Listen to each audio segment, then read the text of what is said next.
అతని సంకల్పం అణుబాంబుల కంటే బలమైనది. అతని తిరుగుబాటుతత్వం గాలికన్నా వేగంగా ఖండాలు దాటేది. అతని ఆలోచనలు మిస్సైళ్ల కంటే వేగంగా ప్రయాణించేవి. అతని పేరు వినగాని వైట్ హౌస్ గోడల్లో వణుకు మొదలయ్యేది. ఒక చిన్న ద్వీపదేశం, ఆ చిన్న దేశంలో ఓ నాయకుడు అమెరికా సామ్రాజ్యానికి నిద్రలేని రాత్రులను మిగిల్చాడు. వెనిజులా అధ్యక్షుడు నికోలస్ మడురోను పట్టుకుని ఎత్తుకెళ్లామని అమెరికా ఈరోజు గర్వంగా ప్రకటించుకుంటోంది. కాని ఇదే అమెరికా, ఇదే సిఐఏ, అదే సముద్రం అవతల క్యూబా అనే చిన్న దేశంలో మాత్రం ఒక మనిషి తలవెంట్రుకను కూడా పీకలేకపోయింది. అతనే ఫిడెల్ కాస్ట్రో. అతనొక మనిషి కాదు, ఒక తలవంచని సిద్ధాంతానికి నిలువెత్తు రూపం. అమెరికా ఫిడెల్ను చంపడానికి 634 సార్లు ప్రయత్నించి విఫలమైందంటే అతను ఎలాంటి నాయకుడో అర్థం చేసుకోవచ్చు. బాంబులు వేసి అనేక దేశాలను కూల్చిన అమెరికా ఇప్పటికీ క్యూబా భూభాగాన్ని మాత్రం టచ్ చెయ్యలేకపోతోంది. ఎందుకంటే అక్కడొక తుపాకీ కాదు, ఒక విప్లవం రాజ్యమేలుతోంది. అందుకే బే ఆఫ్ పిగ్స్లో అమెరికా ఓడిపోయింది. సామ్రాజ్యవాద కాంక్షతో లాటిన్ అమెరికాను దోచుకునేందుకు అమెరికా ఎన్నిసార్లు ప్రయత్నించినా హవానాలో మాత్రం ప్రజలు ధైర్యంగా నిలబడ్డారు.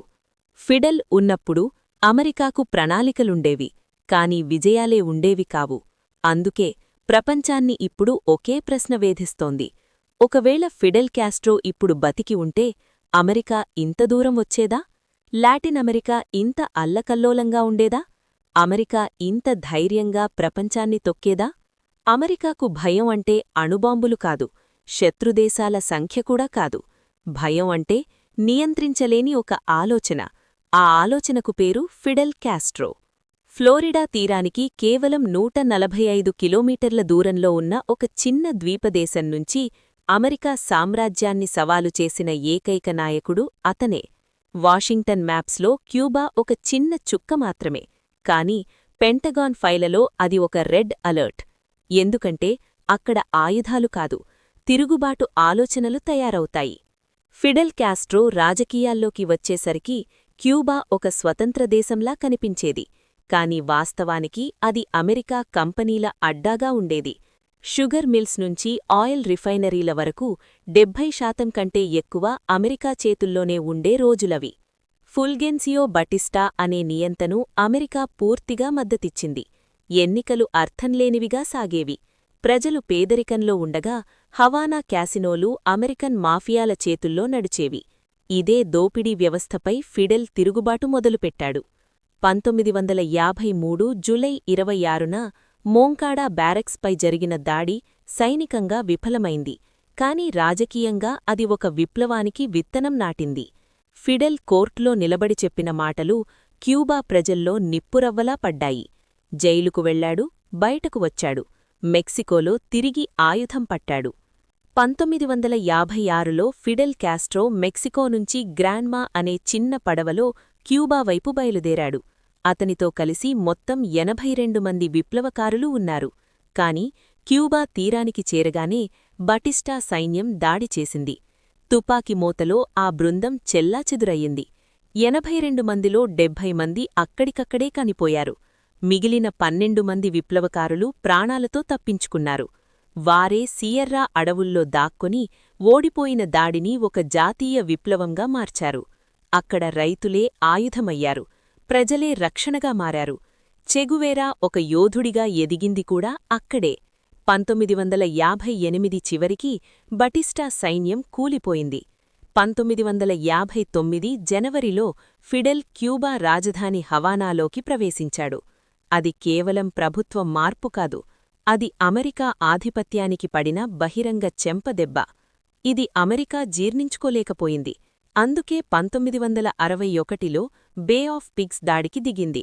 సిఐఏ శిక్షణ ఇచ్చిన క్యూబన్ తిరుగుబాటు దళాలు, ఆధునిక ఆయుధాలు, పూర్తిగా సిద్ధం చేసిన ప్రణాళికతో ఆపరేషన్ మొదలయింది. కాని ఎదురుగా నిలిచింది క్యూబా సైన్యం కాదు, క్యూబా ప్రజలే. కేవలం 72 గంటల్లోనే అమెరికా మద్దతు ఉన్న ఆ గ్రూపు పూర్తిగా కూలిపోయింది. ఇది అమెరికా చరిత్రలోనే అత్యంత అవమానకరమైన పరాజయాల్లో ఒకటిగా నిలిచింది. అంతకుముందు అమెరికా షాక్ తిన్న సందర్భం ఒకటుంది. 1941లో జపాన్ చేసిన పర్ల్ హార్బర్ దాడిలో అమెరికా ఒక్కసారిగా తన భద్రత ఎంత బలహీనంగా ఉందో గ్రహించింది. కాని ఆ దాడి తర్వాత అమెరికా తిరిగి లేచింది. రెండవ ప్రపంచ యుద్ధంలో విజేతగా నిలిచింది. కాని క్యూబాలో మాత్రం అలా జరగలేదు. ఇక్కడ ఓటమికి కారణం ఆయుధాల లోపం కాదు, ప్రణాళిక లోపం కూడా కాదు. ప్రజల మద్దతుతో నిలిచిన విప్లవం ముందు సామ్రాజ్య శక్తి నిలబడపోగా పూర్తిగా తుడిచిపెట్టుకుపోయింది. ఫిడెల్ నిజమైన యుద్ధం అప్పుడే మొదలయింది. క్యూబా సోషలిస్టు దేశంగా మారింది. అమెరికా కంపెనీలు జాతీయమయ్యారి. వాషింగ్టన్ కోపం మంటల్లో బూడిదయింది. 1960 నుంచి 1965 మధ్య సిఐఏ కనీసం 8 సార్లు ఫిడెల్ను చంపడానికి ప్రయత్నించిందని అమెరికా సెనేట్ స్వయంగా అంగీకరించింది. కాని క్యూబా గూఢచార సంస్థల లెక్కల ప్రకారం ఆ ప్రయత్నాలు 634 సార్లు. విష సిగార్లు, పేలే పెన్లు, విషపూరిత మిల్క్ షేక్లు, స్కూబా సూట్లు, మాఫియా ఒప్పందాలు, ఇలా ఎన్ని కుట్రలు వేసినా ఫిడెల్ బతికాడు. ఎందుకంటే అతనొక శరీరం కాదు, అతను ఒక వ్యవస్థ, అతను ఒక విప్లవ ఆలోచన. మరోవైపు 1962లో పరిస్థితి మరింత ప్రమాదకరంగా మారింది. సోవియట్ యూనియన్ క్యూబాలో అణుక్షిపణులు మోహరించిందని తెలుసుకున్న అమెరికా ఒక్కసారిగా ఉలిక్కిపోయింది. అప్పటి అమెరికా అధ్యక్షుడు జాన్ ఎఫ్ కెనడీ క్యూబా చుట్టూ నౌకా దిగ్బంధం ప్రకటించాడు. సముద్రంలో అమెరికా నౌకాయుద్ధ నౌకలు నిలబడ్డాయి. ఆకాశంలో యుద్ధవిమానాలు తిరిగాయి. ప్రపంచం అణుయుద్ధం అంచున నిలిచింది. కొన్ని రోజులు ప్రపంచం నిజంగానే శ్వాస ఆపుకుంది. చివరికి అమెరికా సోవియట్ యూనియన్ మధ్య ఒప్పందం కుదిరింది. క్యూబా నుంచి సోవియట్ క్షిపణులను తొలగించారు. కాని ఈ సంక్షేబనం ఒక పెద్ద నిజాన్ని బయటపెట్టింది. అమెరికా తొలిసారి తన భూభాగం నేరుగా ప్రమాదంలో పడే పరిస్థితిని ఎదుర్కొంది. ఆ భయానికి కేంద్రబిందువుగా నిలిచింది ఒకే ఒక్క చిన్న దేశం, అదే క్యూబా. ఇదంతా జరుగుతున్న సమయంలో ఫిడెల్ తలవంచలేదు. అమెరికా ఆదేశాలను అంగీకరించలేదు. తన దేశాన్ని వదలలేదు. అణుబాంబుల భయాన్ని ఎదుర్కొని క్యూబాను నిలబెట్టాడు. అదే అతని అసలు విజయం.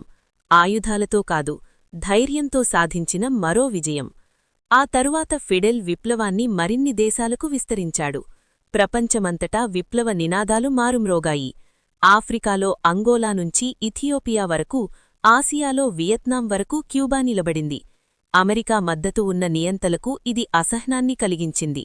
డొమినికన్ రిపబ్లిక్లో జువాన్ బోష్ కూలిపోయాడు. చిలీలో సాల్వడోర్ అలెండే హత్యకు గురయ్యాడు. కాని క్యూబా నిలబడింది. కారణం అక్కడి ప్రజలు విప్లవాన్ని తమ హక్కుగా భావించారు. దీంతో అమెరికా ప్రతీకారం ఆర్థికంగా మొదలైంది. 1962లో మొదలైన ఆర్థిక ఆంక్షలు ఇప్పటికీ కొనసాగుతున్నాయి. ఐక్యరాజ్య సమితిలో ప్రతి సంవత్సరం 180కి పైగా దేశాలు ఈ ఆంక్షలకు వ్యతిరేకంగా ఓటు వేస్తున్నాయి. అయినా అమెరికా వెనక్కి తగ్గడం లేదు. క్యూబాకు ఆర్థికంగా $130 బిలియన్ పైగా నష్టం వాటిల్లిందని అంచనా. అయినా క్యూబా ప్రభుత్వం కూలడం లేదు. ఇదే అమెరికాకు జీర్ణించుకోలేని విషయంగా మారింది. ఈరోజు అమెరికా వెనిజులాలో నేరుగా దాడులు చేస్తూ ఆ దేశ అధ్యక్షుడిని పట్టుకున్నామని గర్వంగా ప్రకటించుకుంటోంది. కాని ఇదే అమెరికా ఫిడెల్ ఉన్నప్పుడు లాటిన్ అమెరికాలోని మిగిలిన దేశాల విషయంలోనూ తలబడేది.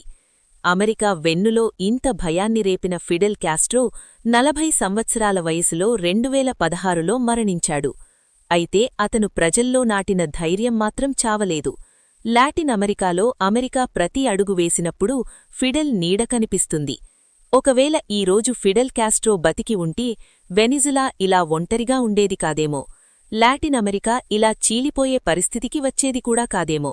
ఇక అమెరికా ఇలా నిర్భయంగా దేశ అధ్యక్షులను ఎత్తుకెళ్లేదా అనే ప్రశ్న కూడా ప్రపంచాన్ని వెంటాడుతోంది. అమెరికాలాంటి సామ్రాజ్యాలు ఆయుధాలతో గెలుస్తాయి. కాని ప్రజలు కొన్ని దేశాలలో విప్లవాలతో నిలబడతారు. ఫిడెల్ కాస్ట్రో ఇదే నిరూపించాడు. అమెరికా అనేక దేశాలను కూల్చింది. కాని ఈ నిమిషం వరకు కూడా క్యూబా కాలికింద మట్టిని కూడా మట్టికరిందలేకపోయింది. That is Castro.